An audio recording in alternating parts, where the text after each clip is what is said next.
right. Not from Kentucky, but representing Lexington. How are we doing today, Miss Savannah Knippa? I'm doing good. How are you? Good. You surviving the snow pretty well?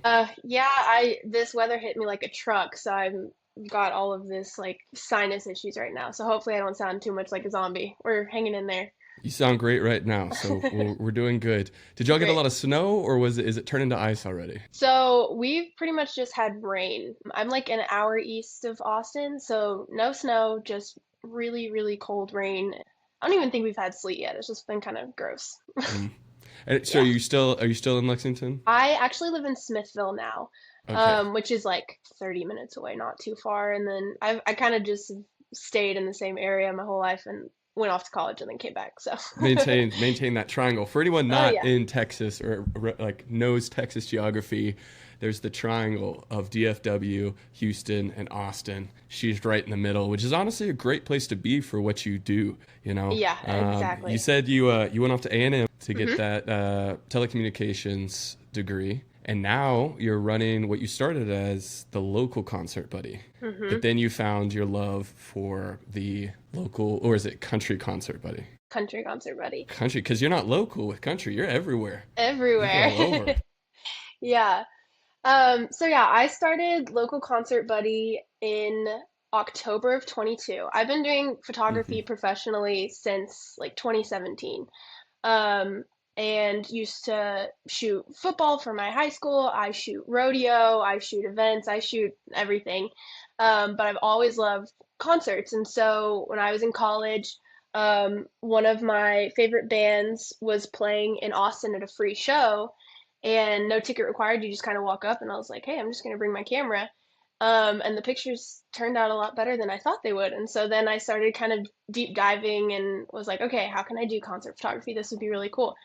And when I started researching, everything was saying, okay, you need to work for a publication, you need to represent a publication. I'm like, well, that's stupid. I don't want to apply to work for a publication. I'm just going to make my own and fake it till I make it. So I remember literally sitting for 12 hours at a coffee shop in College Station, and I bought a domain and I made my website, made my Instagram. I designed a logo, like super official, and then I just started contacting bands in College Station. Um, and that was it. Kind of spread pretty fast because College Station is a small town, and I pretty quickly had bands that were like, "Hey, we're playing at the Tap. Can we pay you to come out?" And I was like, "Yeah, sure." So once I had a little portfolio to go by, I just started emailing, publicists for different bands and trying to get my way in. So I did that for a while, got to interview some people, um, but I've always loved country music ever since I Mm. was a little girl. Grew up in a small town. Um, it just it's my favorite genre. It's pretty much the only thing I listen to at this point.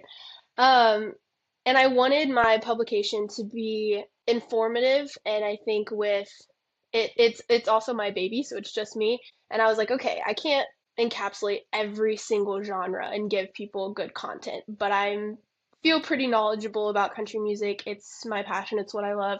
So last year I was like, okay, we're gonna hone in and we're gonna do country concert buddy. So I still have local concert buddy. I'm having a hard time kind of letting that go because it was like my first baby. But that's one of my goals this year is to transition fully into country concert buddy. And so beginning of this year, I was like, all right, we got to start big. And I saw that Charley Crockett was doing his $10 Cowboy album release at Broken Spoke. So I was like, all right. So I emailed Broken Spoke, emailed Charlie's team, no response. So I was like, okay, we're gonna sneak my camera in. So I like brought my camera in, and made my way around, made a reel, shot a bunch of photos, did like a little press piece on it. And that was kind of the first thing I did last year officially as country concert buddy. And then just kind of rolled with it. And last year was a crazy year. I got to interview a bunch of people I didn't think I'd be able to. Um, I got to do media for a music festival, which is where you were at, which is how we kind of connected. Hmm. And yeah, it was just really kind of crazy how that all launched last year. And I'm really excited to see what happens with it. So Yeah, we are too. That's why I brought you on. I see your good work, and that's why I want to make sure you're looked after and folks know who you are. But appreciate it. rewinding, you did a lot of great stuff right there. This is what a host loves to hear. Let's rewind though. I'd love to know about rodeo photography. I am always so impressed. And to be honest, I feel like a lot of rodeo photography is chance. You get in the right Mm-hmm. position, and then it's just one of those things like every rodeo photo I've seen is either blurry or perfect. Like, there's just something about like it's hard to look bad. Like Mm-hmm. it's hard to see a person, and I'm not saying photogenic. So when I ask this question, please know I'm not saying photogenic because it's hard to be photogenic. I will say, like when I see photogenic people riding a bull, like if I see a photogenic roughie, I'm like, did you do PR training? Like how do you Right. do that? Like I'd be in there just like locking my jaw, just like trying to like really hold on, but they're just like looking all pretty. I was like, okay.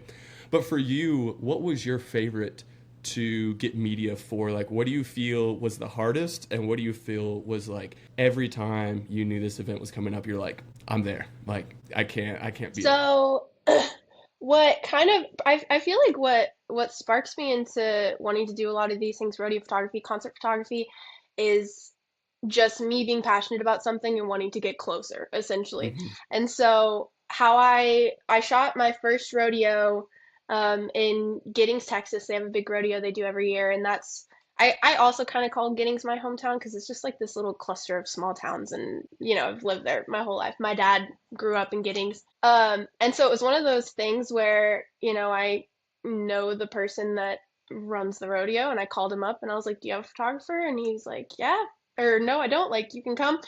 And I remember it was so crazy because I'd never shot rodeo before, and he was like, "Yeah, as long as you can jump up the fence real quick, like I'll let you back in the chutes. You can go wherever you want." And I was like, "Okay, cool." And so, what I thought was really an advantage that I had is I've been to that rodeo my entire life, and so it was like, I know that you don't stand by this gate, and I know that the team ropers come through here and the roughies come through here, and I was able to get really close while also staying out of everybody's way, which I think is why they asked me back. I'm hopefully the rodeo is the same weekend as Two Step In next year, so trying to work around that right now, which is tough.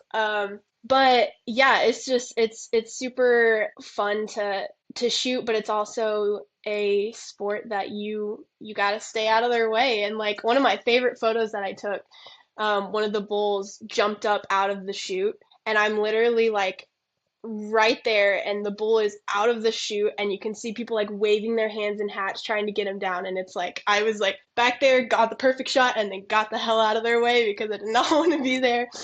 And so yeah, anyway, that was like a really long answer to your question of just like it is a hard thing to photograph, but I think knowing rodeo is what helps me get the good shots because I know where everyone's going to be, and especially at that arena because I've been there forever. And um, yeah, it's just I love it. Definitely something I want to continue down the road of for sure. Yeah, and please take long answers. That's why we're here. This is your time. There is no one I feel pushing like for I a yap so title. long that I forget what the question was, and I'm like, No, I oh, hope I'm I on the answered same your way. question. I get so passionate, I'll follow a tangent. I'm like, okay, I think I answered this one, but let me tell you about this, and I get on a tangent. Right. So don't worry, it's gonna happen plenty of times here. But that's also why people love listening to it, is because they know we're not just gonna cover basic interview questions. We're gonna Yeah. cover the whole subject, right? That's Right. also why, further on we're gonna talk about other things, but I want to set up the conversation now of asking, from a young age you loved country music, and what do you think now brought you back to it or continued in it? Like, what do you see that separates your country concert buddy from local concert buddy to make it like so important to you that country gets covered? Why country? I think country is such a special place in my heart because it is woven through my entire childhood. My family is very musical. Like if you go to any Knippa Christmas, Thanksgiving, we've literally got a drummer, a mandolin, a banjo, a guitar. We all sing, we all know our harmonies. Like it's like a little bluegrass concert every time we have a family holiday. And there's just so many memories tied to it. Like my dad used to have this old brown truck, and the only CD he had was this Randy Travis CD, and we wore that thing out. And so, like, Randy Travis is just one of my favorite artists of all time. I've got my I Randy was about to Travis hat say on right I now. wouldn't have guessed. What are you talking about? I Wouldn't have wouldn't have guessed. guessed that. But yeah, I think the beautiful thing about country music is that it's so personal to people and the specific lifestyle, and I think that's why we're so passionate about it. I think it's why we sometimes tend to gatekeep because it's this thing that we don't want changed. And I think, you look at land and all over being developed and big tech companies coming in and all this stuff. I feel like you just have these things that you want to protect, and I think country music is an extension of that. And I think especially when you've got pop artists coming in and feeling like they can make country music, it's just there's so much more to it, and it's so special to people. And the I don't know, the community, as I've now been working in the country music industry now this year, it's been really cool to see that everyone kind of knows everyone, and the relationships and the respect for the craft. I just think it's a very um I don't know. I just think it's a cool group. When I started doing concept photography, my parents were kind of worried about me being in bars and being in that scene all the time. And they're like, the music industry is so dark, and Hollywood is so dark, and all of these things. And I was like, I feel like every industry like that has their things, but I've seen a shift as I've gone into country music of just the people that I'm working with and the kindness and respect that they have for each other that you don't see in other genres, um, which I think is just a testament of the tradition that country music holds, and one of the reasons that I love it so much. Well, we have never, for anyone listening, we have never had this conversation about how deep that is to that country music just has a culture, an Hmm. etiquette, a tradition to it. It's almost why I started Honky Tonk Traditions. And yet I knew that you held those beliefs without having to speak about it. Hmm. And so it's so good to hear, like, you just took everything from my script that I don't have. You took it from there. But later on, we are going to get very deep into that and be able to show how that develops into opinions and certain things. But I still want to make sure we cover you and take care of you. And so I'm curious, like, what you had your fake it till you make it mentality, which I will say I love in Texas. I kind of did the same thing with dance, where I kind of just showed up to a honky tonk. I was dancing with someone who was not my partner. Literally just showed up, was dancing with someone, and the owner came up and was like, "Hey, have you ever thought about like teaching lessons, or like do you want to teach lessons here?" He thought I was like big time, and I was like, That's I had awesome. never taught lessons before. I was like, "Oh yeah, yeah, let me talk to For my sure, for people, and sure. I'll definitely get back to you." Like, and from there it just developed into like taking care of Fort Worth, and that's all I wanted to do. That's why I moved from Dallas, originally from Arkansas. Please, I'm not from Dallas. But living in Dallas a year and a half, I recognized the need we have, which is why I formed Honky Tonk Traditions. I moved out to Fort Worth because this is where it needs to be. Like, if I'm going to be building something on Honky Tonk, I want it to be in Honky Tonk City. Hmm. And from there, yeah, fake it till you make it. Like, if you come in with respect, some skill to offer, and humility, I feel like you can make it far in this industry, Hmm. especially in Texas. What are Yeah. like when you met with Charley Crockett, you met with those certain people that you just kind of went with it. Not did you get to meet Charley? I don't want I to didn't. misspeak. I didn't meet Okay, him. No, okay. no, I was no. about to correct myself, and I was like, actually, don't want to be rude. Didn't meet But him, but I like, did squeeze up to the front there.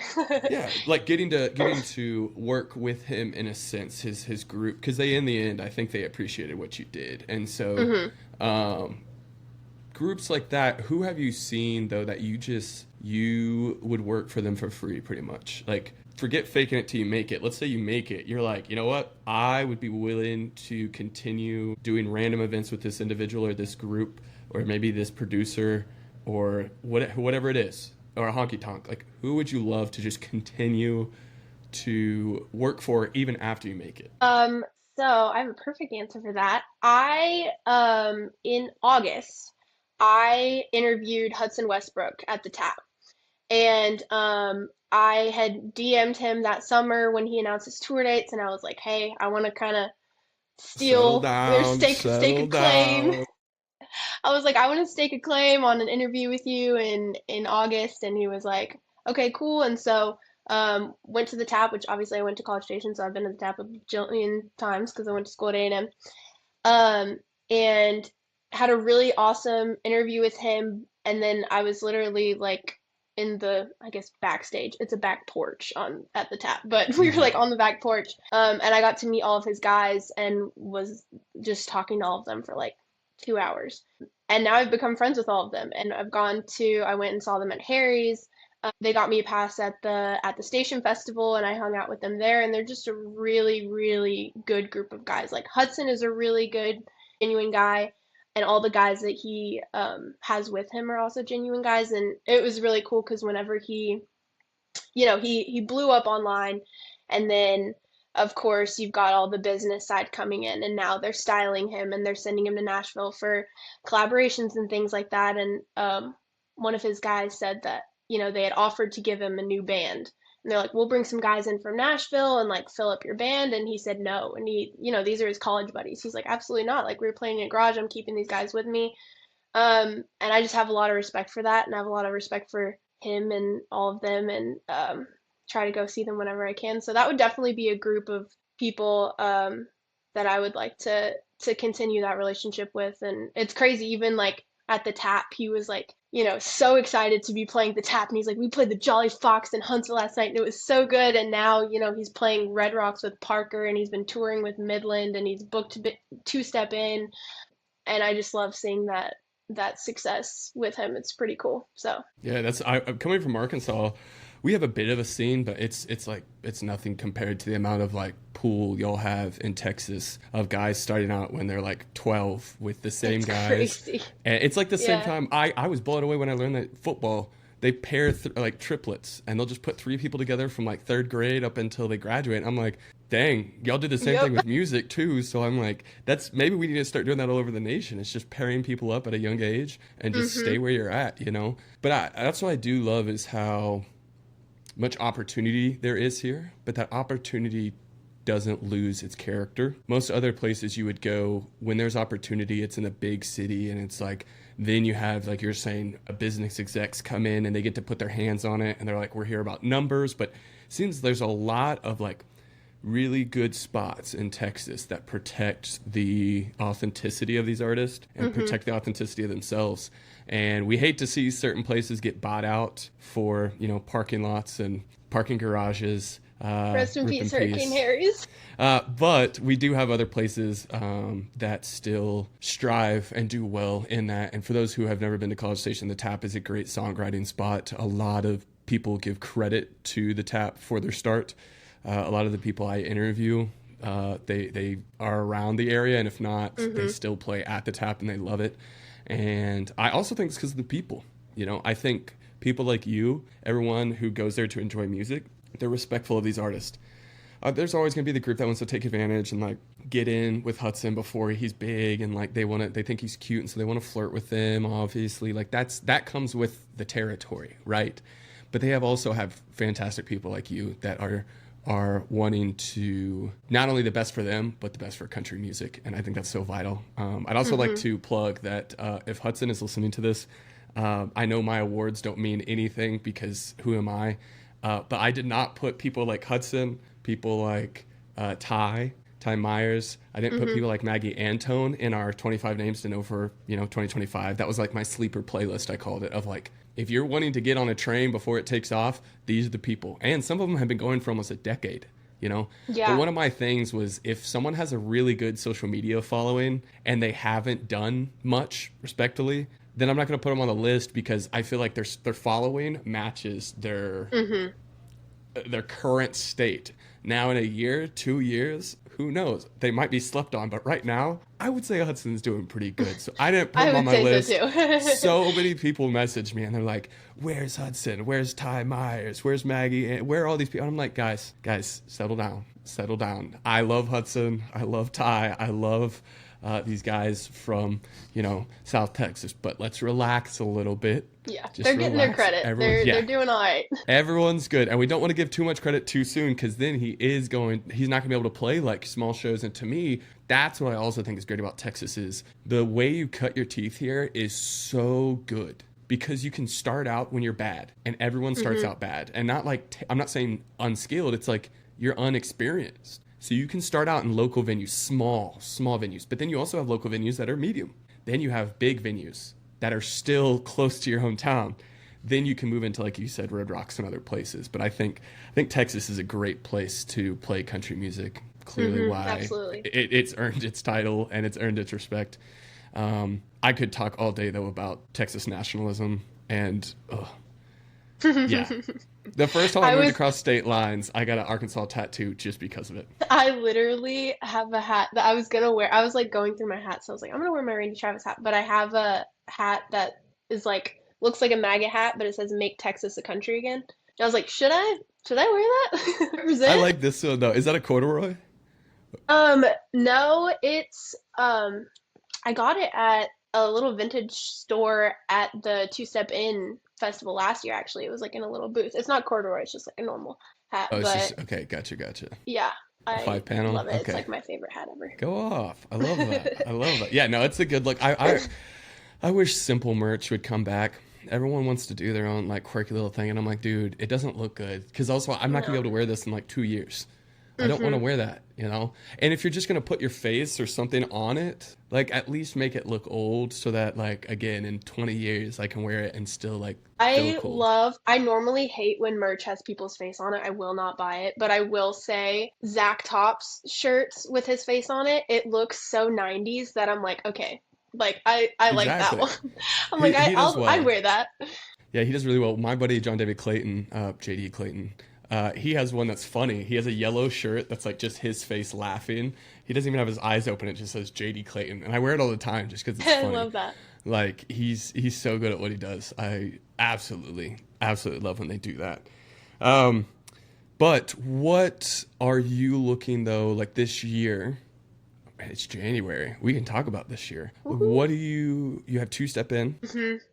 I What else submitted are you press like looking credential to? applications, so hopefully Okay, we'll let's hope, see. and hopefully we have some connects that listen to this that might be able to help you out. But Yeah. what events do you have this year that you're like, I want to do this, or I have this, or I want to fight for this, or this is coming up? Yeah, the past few days I've been trying to kind of map out my year because I think last year a lot of the things I did were just kind of opportunities that popped up that I was like, whoa. So now first of all, I really want to get consistent with just my writing and um, interviews, blogs, reviews, all of that stuff. Because again, I started so that I could be a informative platform for people. Hmm. And then, oh gosh, I'm trying to think. I mean, yeah, hopefully Two Step In is a big one that I really hope to do. Um, Biggest Texas 25. We'll see what comes Let's with that go. one. I'm such a festival girl. I will tell people to go to festivals all day long, and everyone's like, it's so expensive. But I'm like, if you added up how much money it would cost to see all of these people, festivals are so worth it. I literally, for Two Step In last year, I've been a fan of, not to flex, I've been a fan of Zach Top since his Bluegrass album in 22. And so whenever I got to Two Step In and I saw that he was playing at noon, and I walk up to the barricade and I'm like, where are y'all at? And I literally, me and my cousin stayed in the exact same spot all day. We'd like send people out to get beers and food.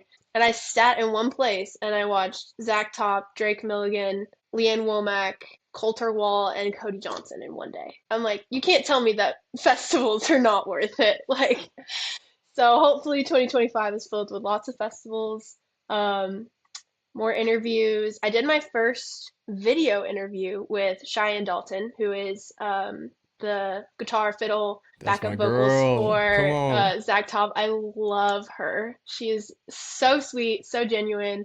I love to see the success that she's getting on her own because she's just a Hmm. gem.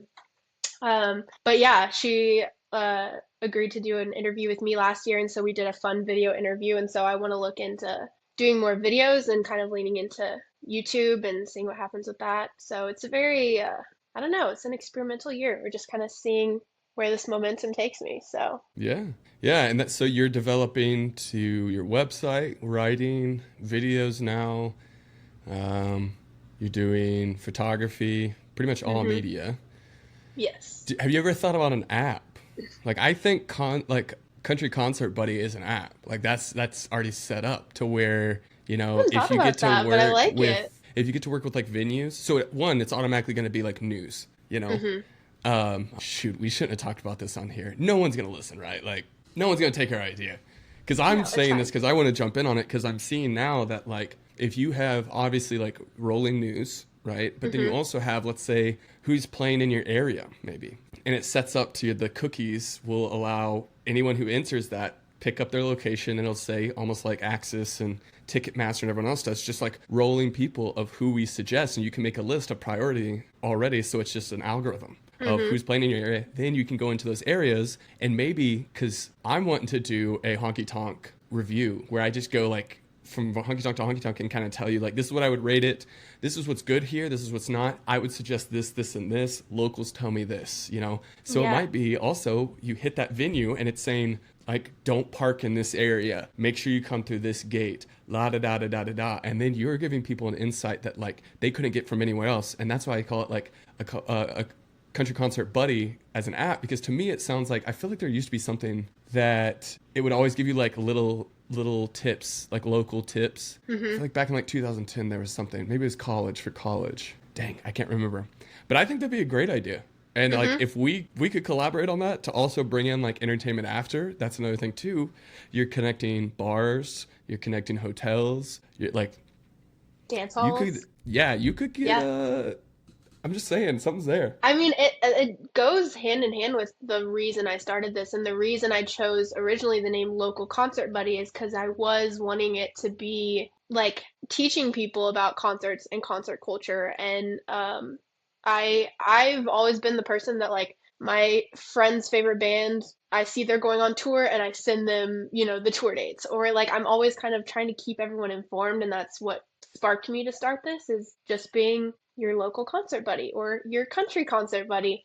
I have a blog on my website that's just like what to know for your first ever concert and like how it goes down, how to, you know, figure out when doors open and what does that mean for when the opener starts, and, you know, all those little tips. So I really like that idea because it's exactly why I made this platform in the first place. So maybe we can talk about it. Well, I know nothing about app design, but I like the idea. Hey, that's not difficult. That's not difficult at all. That's actually a perfect transition because I would already just love to invest and say let's team up on this because I want to see that succeed, and also I already have input, and also our missions, our skills, everything just kind of already aligns. However, I don't have any of that capital to be able to do that because the market right now, to me, how I describe it to non-dancers is if my whole thing about honky tonk traditions is I sell, in the sense, something that's made in the USA. That's all I do. Only products made in the USA. That is what I stand on. That's what I do. That's all I care about. And then other people, my competition, also says they're made in the USA, but then they openly talk about how everything's manufactured in another country, right? But no one cares. And they buy the other products because they're made in the USA. I don't even have to like try anymore. Early on, 3 years ago, I was having to like pull things about like, oh, well, y'all don't realize, but in history this happened, or did y'all not see this post, or like how they're talking about this, they don't get it. And I was having to really fight to get the information. Now, people are just openly like, oh, yeah, we don't like line dancing to country music, or, oh, yeah, we don't really care about the honky tonk, or, oh, yeah, we think West Coast swing is better than country dancing, but we still get paid thousands of dollars to go instruct country dance. So it's like the market itself is openly admitting they're not for country people. They're not for country culture, country tradition. You know, we care far more about the idea that is, as long as everyone's having fun and no one's getting hurt, but they refuse to give up the title, anything with country. If it's a country musician, a country dancer, a country critic, they refuse to give up the culture. But because it's trendy. It's trending right now. Well, so what do you see is a consistency, though, maybe besides that trendiness? Why during this time, you know, 2020s, you know, now we're in the country renaissance. We've almost been in it for a decade. What about it do you see specifically that these people are so drawn to wanting now to be seen as country? More, because I think it's more than just being cool. You know, country always has it. And there's those clear people, those people who are just here because it's cool, in the sense of it just being cool, like trendy. You can tell. Those people from, you know, New York City that just drop in a two-step in and you're like, you're not going to be here long. That's fine. Like, you're not an issue. You are actually great because you're just a tourist. You drop in and you leave. What do you see that those people who stick around, those people who are really trying to make something of themselves, but genuinely do not care about the culture, What do you see as the commonality, maybe, or maybe you see more than one thing from your experience? Why do you think they want that? I think the authenticity of country music will always attract people. Come And on. I think, not to get super political, but the world is crazy. And I think the tradition with country music and country culture is just a beautiful thing. And I think it's something that people are drawn to. And again, like I said, with the country music industry specifically, like the bonds with the people that truly care about country music is very strong. And one thing that I think is really interesting is I'll find an artist that nobody knows, that I feel like nobody knows. I'll talk to my friends about them. Never heard of them. They hardly have any monthly listeners, whatever. I'll go on Instagram and they're followed by all of my favorite country artists. And I'm like, interesting. So y'all know who they are. And it's just, I think it's really cool. Again, just like that community and the people that, like us, it's country music is so woven into our lives. And it's not just about the music, it's the lifestyle, it's everything. It's who we are, it's what we strive to be. It's about hard work and integrity and honesty. And I think that's something that's always going to draw people in. Hmm. So you think a lot of people are like, they don't have an identity. They've kind of lost themselves in this crazy world, and country seems consistent and has a good foundation that they feel welcome and comfortable here. Yeah, I think so. I think it's just it's simple. And, I think we're in the world, everyone's just walking on eggshells at all times. And I feel like country music is just a breath of fresh air. Hmm. And to just be able to be like, oh, okay, like it's a, I don't know, it's a safe place for me personally. Yeah, that's you've probably had this experience a lot. But I just recently realized after I had to do all these awards, I was going through a lot of my artists, and I realized truly how blessed we are to live in this time, and especially for someone like me, small town Arkansas, to be able to be connected to so many great people so easily during this time. Because what I realized is I was going through certain artists, and I was making these playlists. I've made so many playlists. And I was adding these people in, and I've kind of stopped looking at monthly listeners. Like randomly, I'll hit it, but there's so many artists recently that I'm just so impressed by. And the second I heard them, a second I was introduced to them, I was like, they're great. They're gonna do great things. They're great. Blah blah. Add. I don't even think. As soon as I see their name, add. And I recently realized making these playlists, I followed this rabbit trail, and I noticed that like out of this one, my top 10 songs, I added 100 songs on the playlist. I only talked about 10. Out of the 100 songs, I was like, half these people have an average of like 1,500 listeners a month. Less Hmm. than 10,000, definitely. There was like two maybe that had like over 50,000, but everyone else was like less than 10. Easy less than 10. And it just blew my mind that I'm like, I was sitting here thinking these people are like about to start doing festivals, about to start, headlining, and they don't even have 10,000 listeners a month. Like, wow. And it's all because of connections. I would listen to Hmm. one person and they would either feature on a song or they'd mention them. And then I was instantly like, let's go listen. Boom, boom, boom. And I thought they mentioned them because they were already fantastic. But no, they mentioned them because they love them. And in the country scene, no one cares how many followers you have. No Right. one cares that. And everyone's benefiting each other. I think country music also definitely shows that thing of like anyone who's doing better than you would like not talk down to you. Hmm. No one ever talks down to each other in the country scene unless they're trying to start drama. I'm not going to name names. But it seems as though everyone wants everyone to succeed. And I think that's because of how hard it's been the past 20 years. Like, we've Hmm. not got recognition. We've been weird. The producers and the businessmen have had way too much hold. And now we're free. Like, now we're back to like, we're in control. The people are winning. And it's so good to see. Like, seriously, so good to see.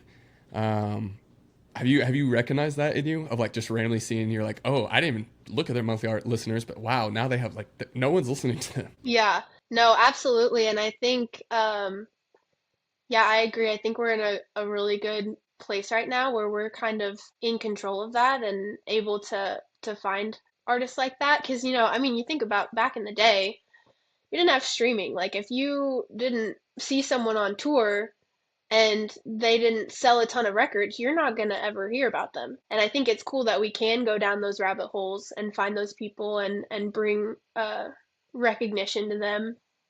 Um, yeah, and I also think it's going to be really interesting, kind of shifting for a second, but I it's looking like the TikTok ban is going to go through. And I am really interested to see how that goes because I have personally loved TikTok for discovering new artists and Hmm. watching artists kind of blow up. It's been an interesting shift of like people showing what kind of music that they want to hear. And it's not about whether a record producer picks you out of a crowd and decides they want to make you something. We have the ability to find artists and make them something. And so I'm interested to see how that shifts and how we're able to maintain that if and Hmm. when we do lose TikTok. Because I definitely think that's been a plus for helping us the past few years, and I hope we are able to maintain that. Hmm. Yeah. Well, if I've read right, it might be we can't download it. So if we already I've have the seen app, that, yeah. I think if we have the app, we'll be all right. But even if, like, to me, everyone's moving over to whatever that other app is, and to me, I'm like, nah, I'm sticking to what See, I like okay, are you mine. talking about the like Lemon 8 thing? Yeah, I wasn't Is gonna give that them an in on I ours. I always see ads and it just feels so sketchy. I'm like, is this even a real thing? And then I'll Well, get do the you remember TikTok? notification. Yeah, true. And But also it's like musically, I'll get the notifications and it'll be like so and so is requesting to follow you on Lemon 8 and I'm like, what the heck is this? Like, I yeah, don't no. Well, that's how it's always been. It went from like Vine to musically to TikTok to now this. And that's how they're going to get around the ban. And that's why it also will never go through fully. Oh But yeah. for me, too, I'm just like, I don't have the, like, maybe I'm just getting old. I'm only 28, but like, I'm like so tired of technology already. And I'm like, I'm not going to like redo this. Like, I was there early TikTok days, like early, and I got up to I think like 13,000 followers. I was Hmm. super like, and I didn't do it in a way that was I didn't want to be an influencer anyway. I just wanted to jump on the trends and be funny. Like I just want to make funny videos, and it Yeah. happened that I hit some of them. Some of them were like really good, and I deleted it because I was like, "Nah, this is cringy." Also, I was about to like, I was midway through college. I was like, I do not want employers to see this. Yeah. And then I re-downloaded it just to keep up with stuff. And then when I did it again, and I got to like I think like 11,000 again, deleted it, and then I remade one for Honky Tonk Traditions. Hmm. And I'm not doing any of this again. I'm done with that. Like again, it's great to find artists, but I feel like we found so many good ones. I'm like, you know what? I'm gonna stick with these guys. I have enough. I have all subgenres represented. I can listen to gospel, bluegrass, western, Texas, red dirt. I can even listen to alternative country. I don't need any more. I'm Hmm. good, you know? Yeah. And so I think it is great, though, I will say, specifically to Texas, I do feel like streaming killed local artists being the regional gods. Like, think red Mm. dirt country. Some of those guys would never have done well streaming. Some of them still don't do well streaming. But in their area, they had no need for a job because they were Right. constantly playing gigs because in that area people loved them. So you might have guys who have like 1,500 followers, but they're constantly playing music and they don't care, right? Hmm. That happened a lot more back in the day, and that's why I think it's beautiful about Texas. I still feel like that happens. There's guys who Yeah. aren't popular on Spotify or might be popular on Spotify, but they don't really leave their area. They love their hometown and they just stay right there. And so it's Hmm. like you become a regional god, and I think it's cool. I think it's so great to see. So I'm curious. So who would you say right now you're like, I can't stop listening to them? They don't have to be new; they can be old as well. But like maybe a new artist or song that you're like, I want. And by the way, you're willing to give up. I know sometimes I'm protective of mine. I also know with the job, you constantly have to mention new artists. And I still keep kind of in my back pocket. I still don't talk about certain artists. I'll talk about a Hmm. lot of new artists I find, but there's certain ones I keep in my back pocket. I'm like, I'm not telling anyone. So Yeah. feel They're my free secret. to keep those to yourself. But who would you be willing to offer up to your listeners right now? Like someone that you're loving and maybe a song too that it doesn't have to be from them. It can be a different song, different artist, but talk to me about that. I would say pretty much all of last year, one of my favorite new artists is Coleman Jennings.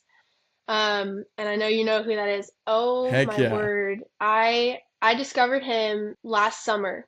My cousin, we were in Colorado, like driving through the mountains for 6 hours, and she was like, "Hey, there's this kid in Austin, and like he makes really good music." And we listened to his EP on a loop the entire like 6 hour drive. And so the second I got home, he played a show at Cheatham Street, and I went and saw him and photographed him and got to hear him. And it was one of those moments. obviously I always want artists to get recognition. I want them to like feel like their music is appreciated. But there's also this special feeling of like when you're at a show at a place like that and everyone's talking over them and no one's paying attention and you're sitting there watching this artist and you're like, y'all have no idea what is on stage in front of you. Like, and I'm over here thinking, if he gets the credit he deserves one day, I'll be able to like think back on this moment of hearing him play his 4 songs and one unreleased song. And yeah, so his EP is called Wildflowers and Tears, and it's so good. And Hmm. Wildflowers and Tears, the track is my favorite track on that song or on that EP.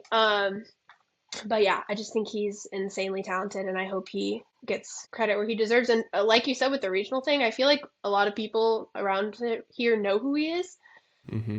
If you went anywhere else, people would be like, "Who are you talking about?" But I'm like, "No, we all know Coleman Jennings. We love Coleman Jennings. He's the best." So, There's plenty of country songs like that, right? Like Small Town Famous or something. huh? Yeah, exactly. Or So yeah, Famous in My Hometown, whatever. he's probably my top one. Also, another which I feel like she's getting her credit right now is Gabriella Rose. And I discovered her last year with her song Enough is Enough. She hadn't released it yet, but she was on TikTok, and I think that was like her first video that like really went viral. And then she just dropped her EP. Her favorite song or my favorite song of hers is Revival, which is one of the songs on her new EP. But I Hmm. just think she's insanely talented. She's got like a female Johnny Cash vibe, and she's definitely blown up. I think she's getting her credit right now, but I hope that continues. And one thing that I love about her music is that like when she posts her videos on TikTok, they're so raw, and I was kind of nervous that if she was going to drop the EP and it was going to have all this production and it wasn't going to sound the same, but she like kept that raw sound to it. And one of her tracks on that EP is literally called like Untitled or like Untitled Track or something. Like it's just it feels like a demo. Um, and I love that. Like that's my vibe. So she's another one. Gabriella Rose, love her. Hmm. Everybody needs to listen to her. Amazing. Coleman was another one we had on our first list that we were working through. And when we went through our criteria, I realized I was like, I can't mention Coleman because he doesn't have enough of a discography. Like, if I mention him Hmm. and they go listen to 4 songs, I'm like, damn it, Coleman, like, we need you to drop more music. And Heck, he's gonna release it, but he like the whole intro, he's like whistling, and it is the coolest. Like, makes mhm. you feel like you're in a Wild West movie. And I'm just waiting for him to release that one. I'm like, dude, I need an album now. Now I'm forgetting too. He had one that he had going for like last year that was Hmm. really popular. I feel like it was a cover too. The problem is I'm mixing him up with Lucas Nelson just outside of Austin. I'm I've heard of like him too. Lucas Nelson is fantastic. Don't even get Yeah. me. That's a whole other tangent. But when I'm like trying to remember what Coleman's voice like singing the song was, all I can hear is just outside of Austin by Lucas Nelson. I was like, that's not it. Wrong one. But Wrong yeah, one. he's always been so good, and he's also just an artist as a whole. And I love too that goodness, what's his name? The Broken Bro or whatever, the guy who does all the art, like he does the skeleton drawings. Oh, yes. Broken Bow Records. He has now like a new music thing he's doing. Is it Broken? It's not Broken Bow. I think he's out of No Broken idea. Bow. Dad gummit. I swear if he watches this and I just embarrass myself. Oh God, I'm sorry, man. But yeah, he did one for them, and I was like, hell yeah, I loved that for him. Like Hmm. absolutely, absolutely loved that for him. But see, like stuff like that, it gets me so excited about our scene, what we do here, because we're so blessed to live in this time, and through how crazy the world is. I just look back and I'm like, I could have been born at a different time. And I went and got to see Zach Top open for Flatland Calvary, and I that was a know. show where people were talking during Zach Top. He opened for him at Billy Bob's, That's and they were crazy. talking the entire time. We were all dancing. My whole group, we had like 30 people there. We were dancing nonstop, nonstop, and everyone was just talking. No one even knew the I had music. no idea. And it's funny too to go back because now, during some of the songs, people are like, "What song is this?" And I was like, "It's unreleased. I don't know." And now I go back and I'm like, "That's a I Never Lie," and that's a cowboy like I just now we know Yes, him, I love so it's that. cool to have. But we don't play around with Zach Top. When he came also at Billy Bob's this last time, I re-dislocated my shoulder. We reset that, got back out there because I was like, I missed one song. Like I was like, Oh my I'm God. not playing. All I did was tuck my arm back in and I kept dancing in a closed position. But nah, yeah, like the week earlier, I was messing with this really rank heifer, and I mean a cow, not a woman. People, for some reason, legitimately think I meant, like, I don't mean a heifer, and I was like, no, a heifer. And the sucker, Actually. like I had a halter, and I pulled as soon as she jumped and just popped. Oh, And then I redislocated it again.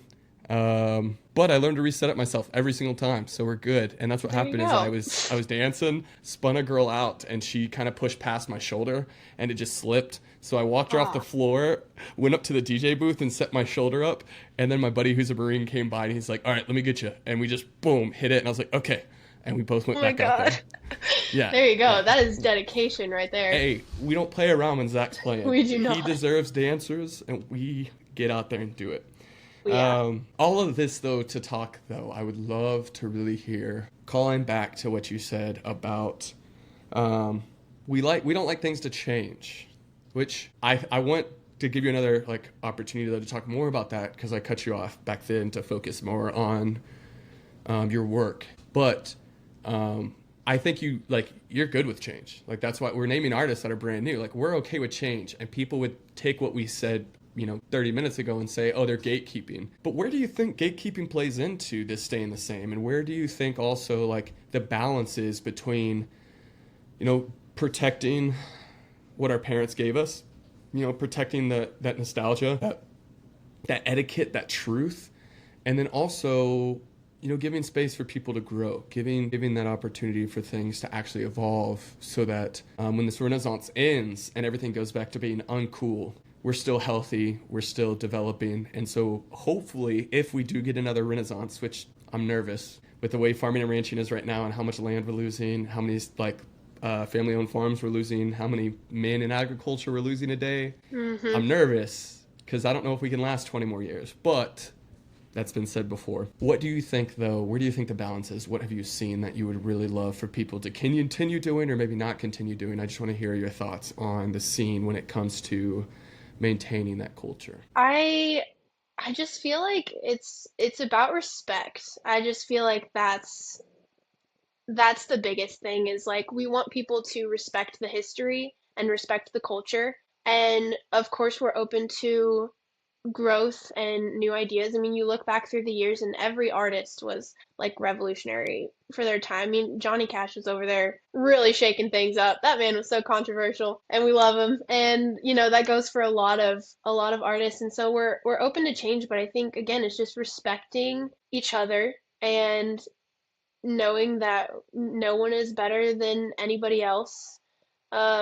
And I think in not just country music, but country culture, it does bother me sometimes the gatekeeping of the lifestyle. And the thing I keep thinking of is I'm sure we've all seen the Broody Brothers song that's going viral on TikTok that's talking about like people being fake and saying they're more cowboy and all that. And there's just like there's so much of that of people just being like, oh well, I'm more of a cowboy and I don't know. Anyway, all that to say, I think just being respectful of each other and I think what people also don't understand is there's farmers and ranchers and cowboys and country people and blue collar and all of those are completely different things. But we all come together with the same values and hard work and integrity and so yeah, I think change is good and honor tradition and respect each other. I think one of my favorite things is like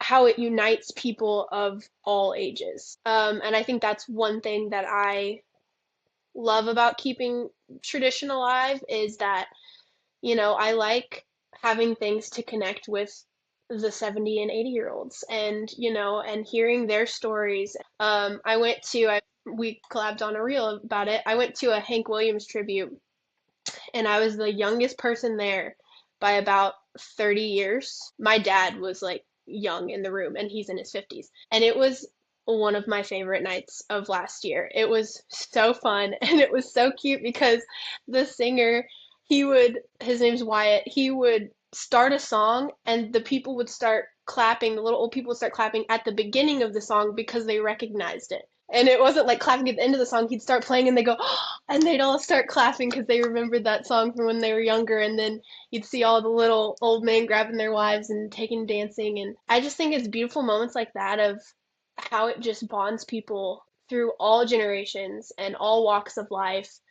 Um, and yeah, I think that's something to be protected. Again, folks, we have never had this conversation before, and people who know me and know what I've taught will recognize that that is word for word exactly everything I say. Like, that's insane the way also you described it. Like, we share the same conviction. And again, that's what I don't think people understand about gatekeeping in the sense that they describe gatekeeping is you and I would never gatekeep each other or like question each other because our convictions are shared and we notice each other's convictions. We could be talking about something else. We could be talking about cars or we could be talking about food and recognize that same conviction and like how we treated the server. And it's like, there's something different about you. You're not like a normal like Fort Worthian, or you're not like a normal, person of this time. What's different? And then boom, you catch on to these little things of, oh, you're from Texas, or oh, you like this artist. There has to be something different.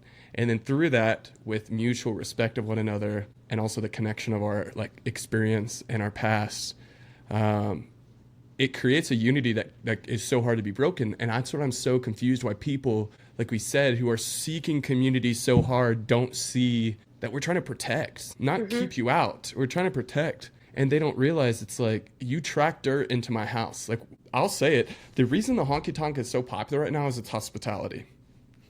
Southern hospitality.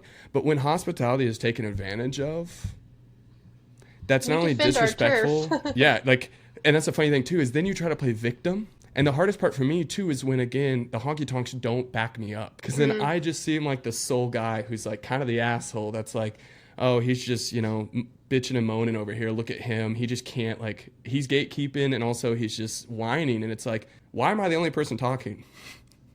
And a lot of people don't feel comfortable talking specifically in the dance community, which is why I'm trying to kind of open that door to a lot of people. Because I'm like, guys, your experience alone can teach them, like, just get in here. No one cares about your skill. They'll try to call your skill out, and I've had it done to me 1,000 times. But I've never built honky-tonk traditions on skill because in the end, it's all about etiquette. It's all about etiquette.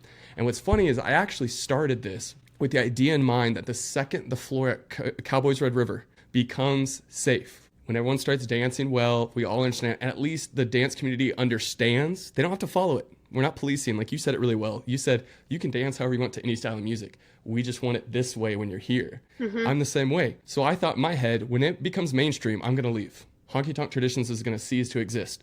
What they don't realize is they open the door and create a fight in me that now I'm not settling for the honky tonk. We're going to start going after concerts. We're going to start going after festivals. We're going to start going after entertainment. We're going to start pretty much purifying everything we can because for me, specifically in the honky tonk, but you know it everywhere, if cowboys, farmers, ranchers, rednecks, blue collar does not feel comfortable in the country scene, what are we doing? What if you go to a concert and these guys feel they have to stay to the corner or in the back or they don't want to come back, what's the point? Like, it's like the masses got so uncomfortable that they made us uncomfortable. And that, to me, I'm like, it's funny to me that, like, a lot of people haven't fought. I think that's very good for the city folk and the people who want to try to appropriate what we're doing here. Like, you're lucky that we don't have many fighters. We realize that, like, jail time is not worth beating the shit out of you, to be real. Because there's so many times I'll go in and I'll consider it. But then I'm like, this is not about me. This is not a good look for the honky tonk. I'm not going to make this entire event about John Carter. Like, it's pretty much a humbling thing of like, how much can my name take? I'm just going to allow people to talk bad. I'm going to allow them to lie. I'm going to allow them to just, we're just going to keep hanging out with Cheyenne. We're going to keep hanging out with our boys Hudson. And we're just going to relax and let people try to wrongly present what we do here. And when that fails, which I'll tell you it is, 2 steps coming back. So you'll be happy to know that because, you 2 steps going up. So it's coming back. It's coming back. But the thing is, too, I hope that all other styles come back as well because we have folks who are Hudson's making waltzes. We have a ton of young guys who are making waltzes, polkas, and triple twos. And that's what I love is these old people recognize it. I'm getting a lot of people in Fort Worth to finally recognize, like, hey, you don't just have to play Bob Wills. We love Bob Wills. We love Ernest Tubb. Like, we love Frizzle. Like we love these people. We love these people. But there's new people, too. And the hardest part for me is playing that bridge. And I don't think people recognize how hard it is to play a bridge of listening to the old people say like, oh, the old times are better, and then listening to the young people say, oh, the old people are so boring. And I'm here like, hey, can we find a middle ground here? And then they both Yeah. turn on you, and it's like, Well, and oh, like geez. it always gets me when people are like country music is dying and I'm like, no, it's not. It is not dying. If you watch the CMAs, you're gonna think that country music is dying, but it's really not. And my dad, he's the reason I love country music. And like I said, he would listen to the same Randy Travis CD. He has a Randy Travis CD in his truck and he has a Randy Travis CD in the barn, and they are worn out. And he gets in his car and he puts shuffle on George Strait and just kind of goes with it. And I think it was maybe 2 years ago, I was like, Dad, I'm gonna make you a playlist and I'm gonna show you all my people. And he didn't know Charley Crockett, he didn't know Coulter Wall, and these are like, mainstream now. All of these artists, and he was so hopeful. He would text me all the time and be like, Zach Top's giving me hope in country music. This Charley Crockett guy is so good. And so I think that's the cool thing too, is not just like educating the younger generation, but also bringing the older generation in and showing them what we have and what we are still bringing to the table. And I think it's so exciting, and I love seeing, like you said, like how cool is it that you got to see Zach Top open for Flatland. It's like, yeah, I might have missed seeing some of the older country artists when they were in my prime. My mom saw George Strait at her county fair, but I'm like, well, I saw Braxton Keith in my county fair. So like, it's cool to see these people um, that are coming up and just being able to, like you said, bridge the gap. And I like what you said too about etiquette, because I think that's something that I try to focus on the concert side of things, is concert etiquette. And I think honestly, after COVID, I think concert etiquette has gone out the window. And people might think that concert etiquette is not a thing, but it is. And I think technology especially plays a huge part in that, because you see people going to see artists because they know one viral TikTok sound, or Braxton Keith um, posted a video on YouTube, live performance of Cozy at Copeland Dance Hall. And I was there at Copeland Dance Hall. And I watched that video on YouTube, and it's just phones. It's Braxton singing to a sea of phones, and I literally, in my chest, I like felt so heated for him. And I was like, what happened to just like to dancing in the back of a concert, to putting your phone down, to having respect for other people and not clawing your way to the barricade so that you can hold someone's hand and put a phone in their face. Like it's something that I really want to, like you said, bring back the etiquette. I went and saw Molly Tuttle and Golden Highway at Green Hall, and she's one of those artists that I feel like gets a lot of recognition from people who just really love bluegrass music and just Mm-hmm. traditional music. And Mm-hmm. I loved that concert because the crowd was a little older and no one had their phones out. They'd maybe like film the first 20 seconds of their favorite song, and then everyone was just listening to the music. And it was so refreshing to me. And obviously I work in media, so I'm filming and taking pictures, and like it's a double-edged sword. But I want to bring back that etiquette to concerts, to dance halls, to all of it, because it's going away, and it can't. You said a lot of good things. Specifically, I think I kind of just hit me. It was like an old thought, but now it's kind of reminded me why I love the like female country, women's country has come back. I think because the businessman has left. With Hmm. country not being cool, the businessmen stopped controlling the gals and telling them they have to do pop country or like sing about broken hearts and all this. Hmm. And now we've seen a huge wave, I'd say, in the past like 2 years, specifically two, but really, obviously, it's much bigger than that. With, I'd probably say like 2018 is when it really started kicking, but that's a different discussion. We can figure that out later. In the end, the concept was that like because country was uncool, a lot of country musicians showed we don't need you, and they were reminded of like the 80s, the 70s. Hmm. Like we're okay with being uncool because now we are cool and we built it ourselves and we don't have to listen to you. And now we're seeing, and I don't think we'll ever go back because our generation has seen it now, that like women's country doesn't have to go to pop. Casey Hmm. Musgraves does not have to leave us. Carrie Underwood can actually make country music whenever she'd like. Honestly, I hope with this new contract, whenever that ends, I don't know if it will, but I hope to God before she dies, she makes a country album again. Like Hmm. I would love to see that. But we have so many also, like you're saying with TikTok, like we have so many small artists that they're not looking, they don't need to look to pop to survive. They just get to write good country music and people are listening, you know, because they don't need the radio. And in the same way, a lot of these guys as well, they're learning how to play because they went to the honky tonk. They didn't go to Nashville. Mm-hmm. And that's so important. And I do hate when we see just a bunch of phones. I had someone recently try to tell me that Braxton, like I saw this rating, they were going through all the concerts they saw and they were rating them. They said Braxton Keith had like not a good stage presence. Like I think I saw the same there. video. I was like, I saw someone say that, and I was like, were you at the same show? Like, wait, are you high? Like, what's going on? Now, I can understand because, yeah, like some people like Braxton, he does just have a set. Like, he's going to play it. But just like you said, who is he playing to? Mm-hmm. You came there because you want to record him and flex to your friends that you saw him, and he's all cute and stuff. So he's just playing to your phone. So if he's going to play to your phone, he's not going to have a conversation with you because you're not there. Your phone is. Right. So he's just going to perform. You know, and I've seen that side of him. I've definitely felt that sometimes, but there's so many times where he makes sure to call out, you know, who's here, what's going on, talks to you. And to me, I'm like, what else can we ask of him right now? There's nothing else we can do. And that's what I also think dancers have forgotten. They're here to hold the musicians responsible because if we're out there dancing, having a great time, they're playing.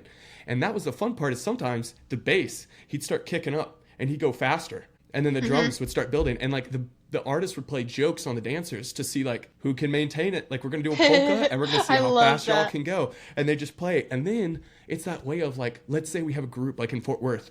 Maybe Fort Worth reacts better to this song than, you know, Phoenix, Arizona does. And maybe Oregon responds better than, and then there's that competition of where's the best dancers. And he can travel and tell people about us. Not only that, but also we can hold him accountable and tell people about him because we're like, he didn't play one dancing song and the dance floor was empty. And that's your sign of rebellion. It's like, instead of standing on the dance floor, open it up and let him see how does my music like respond to these people? How does it connect? Because if we don't, it comes then to, like we're saying, who's on their phone? Who's going to replay my song the most? Because then I can get to a stadium. I don't have to go to these honky tonks anymore. No one's dancing anyways. So what's the difference? So why would I sell 2,000 tickets when I can sell 20,000? Everyone's going to take that. So it's like we're losing our ability to hold our artists and honky tonks as long as we can because we don't have dancers, because we don't have etiquette. And I would honestly, we need to collab in the future on a concert etiquette video. That would be great. Absolutely. Especially if we can get artists in there. I'm moving to Fort Worth next year. So yeah, around October probably, because that's when my lease is up. I'm relocating to Fort Worth, which is the plan right now. So lots more collabs in the future for sure. Come on. Well, I think that's a perfect place to give the side to you, give the show to you, and let you tell these folks, you know, where can they follow you on social media if they liked what we talked about and want to hear more. Again, we kind of talked about what you have coming up, but maybe if you have any big dreams you want, and if anyone's listening to this, you kind of want to give them a shout out, or anything you just want to tell these folks. The floor is yours, Ms. Knippa. You just let the folks know what you have to say. All right, yeah, so you guys can follow me on Instagram, TikTok at Country Concert Buddy. The website right now is still Local Concert Buddy, so you can find me localconcertbuddy.com. And yeah, stay tuned. Lots of photos, lots of interviews coming up. I love connecting with small artists. So if you're a small artist and you want to, you know, me to come to one of your shows, like do not hesitate. I've had a lot of artists do that where they're like, hey, can you come out to my show? And I love that. And I love building relationships and hearing y'all's music. And if you know any small artists that you think that I should know about, let me know because we're spreading the word. We're bringing back concert etiquette. We are bringing back country music. Long live country music. And yeah, 2025 is going to be a big year. Perfect. It's been a pleasure, Ms. Knippa, and we'll be working together, so y'all will see us a lot in the future. You have a good rest of your day. You too.